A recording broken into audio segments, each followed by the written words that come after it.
तो आज हम देखेंगे एचडीएफसी जो म्यूचुअल फंड है उसका एक नया स्कीम जो है, इसका नाम है एचडीएफसी फोकस 30 फंड। नया नहीं मतलब पुराना स्कीम है, तो उसके बारे में हम लोग इसका रिव्यू करेंगे। तो ये जो फंड है 30 स्टॉक्स, इसमें क्या किया जाता है, 30 स्टॉक्स के बारे में ही उसमें ये फोकस होता है। 30 स्टॉक्स में ही ये म्यूचुअल फंड इन्वेस्ट करता है। और बेंचमार्क जो है इसका निफ्टी 500 जो है हमारा इंडेक्स, इसके सामने इसका बेंचमार्क का रिटर्न कंपेयर किया जाता है। इसका लॉन्च डेट है 2004 में लॉन्च हुआ था। इसका फंड मैनेजर रोशी जैन है।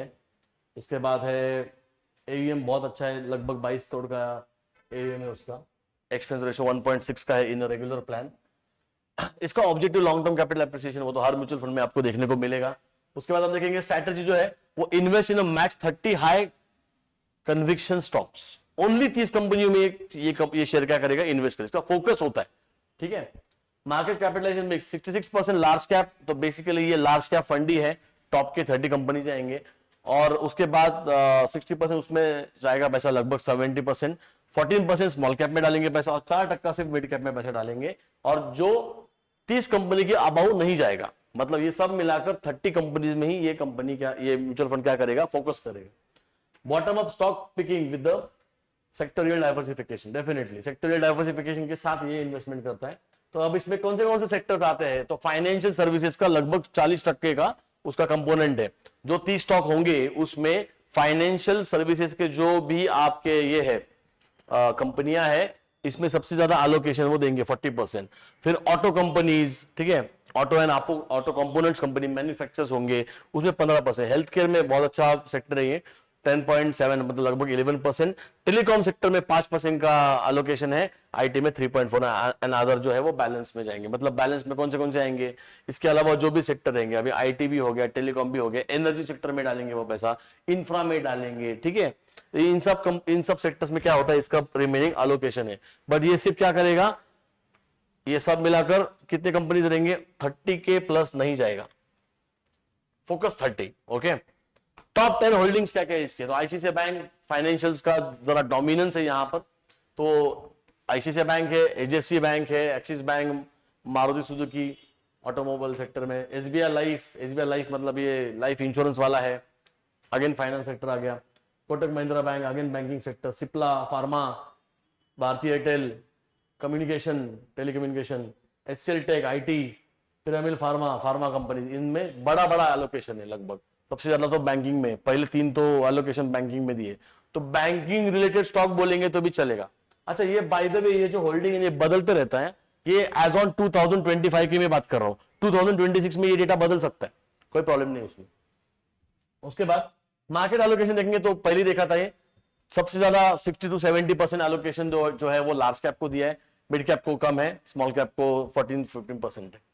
कैश एंड अदर्स मतलब ये थोड़ा लिक्विड फंड्स पे भी इन्वेस्ट करता है, लिक्विड भी पैसा रखता है। सीएजीआर देखेंगे इसका, लास्ट ईयर में कुछ भी नहीं बनाया, एफडी से भी या फिर एफडी के कंपैरिजन में सेम ही लग रहा है। 3 साल का सीएजीआर बहुत अच्छा है, 22.06%। लास्ट ईयर क्यों नहीं कमाया, रीजन सिंपल है, बैंकिंग स्टॉक परफॉर्म नहीं किए और कोई कारण नहीं है। 5 साल में देखो तो लगभग 28% का सीएजीआर है। और कैटेगरी जो है इसका, इस जो कैटेगरी में आते हैं उनका एवरेज 19.7 है, तो ये बहुत अच्छा परफॉर्म किया, आउट परफॉर्म किया। यहाँ पे 16% कैटेगरी परफॉर्म करी है, मतलब जो फोकस फंड्स होते हैं उसके कंपैरिजन में ये बहुत अच्छा परफॉर्म कर रहा है। सिंस इंसेप्शन पहले से 16% का कांस्टेंट रिटर्न बनाए हुए, क्योंकि लार्ज कैप है ना, लार्ज कैप में 14-16% बन ही जाता है। अगर आप 5-7 साल के ऊपर रहोगे तो फोकस फंड रहे या फिर इसके पहले वाला जो हमने किया था वीडियो, एक्सिस ब्लू चिप वाला फंड, वो भी 14% दे ही रहा था, तो लगभग वो रिटर्न मेंटेन हो ही जाता है उसमें।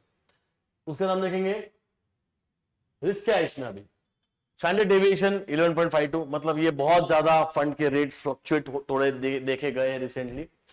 बीटा 0.8 है, बीटा स्टैंड फॉर स्टेबिलिटी, तो ये हमारे एनालिसिस के लिए काम की चीज है। स्टार प्रेशर 1.2 है, तो जैसे ठीक है, नो प्रॉब्लम नहीं है। ये ठीक है, आपको ये नहीं एक्सप्लेन किया तो भी चलेगा। हमें लगता है म्यूचुअल फंड को रीबैलेंस करने के लिए बेसिकली इसके ऊपर अलग से वीडियो बनाएंगे। रिस्क नॉर्मली मॉडरेटली हाई, तो कोई लॉन्ग टर्म में कोई रिस्क होगी नहीं इसमें। इसका ट्रैक रिकॉर्ड बहुत अच्छा है, बेंचमार्क रिटर्न से काफी अच्छा परफॉर्मेंस है इसका। उसके बाद focus portfolio with high conviction bets, outperforms over the 3 and 5 years horizon, बहुत अच्छा पिछले सालों में ये दिया है, बिकॉज कोविड की वजह से भी बैंकिंग जो था ना वो सस्ता हो गया था, उसने आउट परफॉर्म किया, आईटी ने आउट परफॉर्म किया, फार्मा ने आउट परफॉर्म किया, तो इसके ऊपर इमीडिएटली उसका इंपैक्ट आ गया। Concentration risk due to the only 30 stocks, definitely ये सबसे बड़ा कौन है उसका कि ये डाइवर्सिफाइड नहीं है, ठीक है, कॉन्सेंट्रेशन इसका थोड़ा सा ज्यादा है, इसका ड्रॉबैक सबसे बड़ा मुझे यही लग रहा है, higher volatility compare to diversified fund, ये डाइवर्सिफाइड है ही नहीं, तो इसको डाइवर्सिफाइड की कैटेगरी में डाल नहीं सकते हम।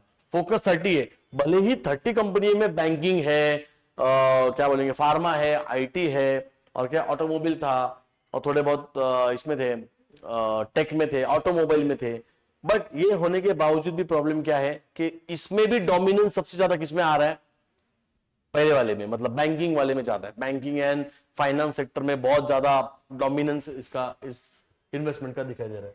उसके बाद है कंक्लूजन, क्या करेंगे अभी, suitable for long term investors, definitely, क्योंकि फोकस 30 है, बैंकिंग स्टॉक्स ज्यादा होंगे तो फोकस रखना होगा, बैंकिंग स्टॉक्स परफॉर्म करेंगे तो इसमें ज्यादा इंपैक्ट आएगा, क्योंकि लगभग 30-40% का एलोकेशन दिया है उसने banking.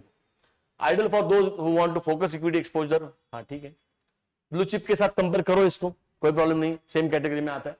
Better for investor with high risk appetite, ठीक है, not suitable for conservative and short term के लिए तो बिल्कुल नहीं है, शॉर्ट टर्म के लिए नहीं। और मेरे को लगता है ऐसे, दिस इज माय व्यू, ये परफॉर्म हो चुका है, ठीक है, इसका परफॉर्मेंस हो चुका है अभी, लास्ट ईयर में इसने रिटर्न 6% दिए, जो आउट परफॉर्म बैंकिंग ने करना था वो 2019-20 से रैली आ चुके हैं, अगर आप बैंकिंग का इंडेक्स देखोगे तो रैली आ चुके, प्रॉफिट बुकिंग की तरफ है हम लोग, तो मुझे लगता है कि इसको थोड़ा वेट करना सही रहेगा इस फंड के लिए। बाकी ठीक है, always consult a financial advisor, जो मैं काम कर रहा हूँ, राइट, हमें आप कंसल्ट करिए और हम आपको उसके बारे में बता सकते हैं, तो आप हमें कांटेक्ट कर सकते हैं हमारे फर्म में, जो है हमारा फिंटेज कैपिटल, और जो शेयर मार्केट के क्लासेस के लिए आप हमें कांटेक्ट कर सकते हैं। तो इस वीडियो को यही खत्म करते, मिलते हैं अगले वीडियो में, इसका मराठी वर्जन भी आएगा, तो उसको देखने के लिए प्लीज या व्हिडिओला सबस्क्राईब करा आणि चॅनलला सबस्क्राईब करा आणि लाईक अँड शेअर करा। Thank you very much.